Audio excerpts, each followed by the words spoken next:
ഇവിടെ സെലോഫാഗാദിന് 5 പെൺമക്കളുണ്ടായിരുന്നു. ഈ 5 പെൺമക്കളുടെ പേരെന്തൊക്കെയാ? മഹള, Nova, Hoglah, Milkha, Tirzah. 5 സഹോദരിമാർ. 5. സെലോഫാഗാദിന് 5 പെൺമക്കളുണ്ടായിരുന്നു. ഇവരുടെ പ്രത്യേകത എന്താണെന്നറിയാവോ? ഇവര് 5 പേരും ഐക്യതയുള്ളവരായിരുന്നു. ഇവർ 5 പേരും വിശ്വാസമുള്ളവരായിരുന്നു.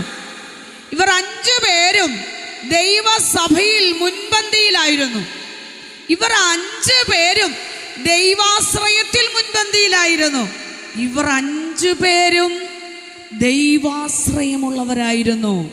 സ്തോത്രം. ഇവർ 5 പേരും ഒറ്റക്കെട്ടായി നിന്നു അവകാശം ചോദിച്ചു വാങ്ങിയ 5 പെൺമക്കളാണ്. Praise the lord. ആമേൻ. ഇവിടെ വായിക്കുന്നു, ഞങ്ങളുടെ അപ്പൻ്റെ അവകാശം ഞങ്ങൾക്ക് വേണം. അന്നത്തെ കാലത്ത് പുത്രന്മാർക്കാണ് അപ്പൻ്റെ അവകാശമുള്ളത്. ആൺമക്കൾക്ക് മാത്രമേ അവകാശം കൊടുക്കുള്ളൂ, പെൺമക്കൾക്ക് അവകാശമില്ല. പക്ഷെ ഇവർക്ക് 5 പേർക്ക് ഒരാഗ്രഹം, കനാനിൽ ഞങ്ങൾക്കൊരവകാശം വേണം, ഞങ്ങൾക്കൊരവകാശം നേടണം. നിയമത്തിലില്ല. ആമേൻ. ഇവിടെ അങ്ങനെ ഒരു നിയമമില്ല. പക്ഷെ ഇവർ ഒറ്റക്കെട്ടായി പറഞ്ഞു, ഞങ്ങളുടെ അപ്പൻ്റെ പേരും ഞങ്ങളുടെ അപ്പൻ്റെ അവകാശവും ഞങ്ങൾക്ക് നിലനിർത്തണം. ഇത് അന്യർക്കായി പോകരുത്.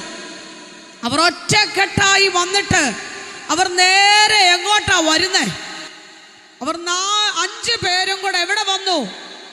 അവിടെ വായിക്കുന്ന ഇങ്ങനെയാണ് 2-ാം വാക്യത്തിൽ, അവർ സമാഗമന കൂടാരത്തിൻ്റെ വാതിൽക്കൽ മോശയുടെയും എലയാസർ പുരോഹിതന്റെയും പ്രഭുക്കന്മാരുടെയും സർവസഭയുടെയും മുൻപാകെ വന്നു.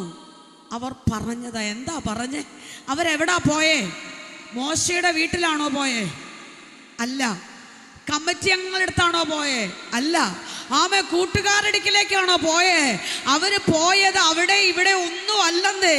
അവർ വന്നത് ദൈവ സാന്നിധ്യം ഇറങ്ങുന്ന സമാഗമന കൂടാരത്തിന്റെ വാതിൽക്കൽ ആമേ ദൈവ സഭയിൽ അവർ വന്ന് പറഞ്ഞു, ഞങ്ങൾക്ക് ഞങ്ങളുടെ അപ്പന്റെ അവകാശം വേണം.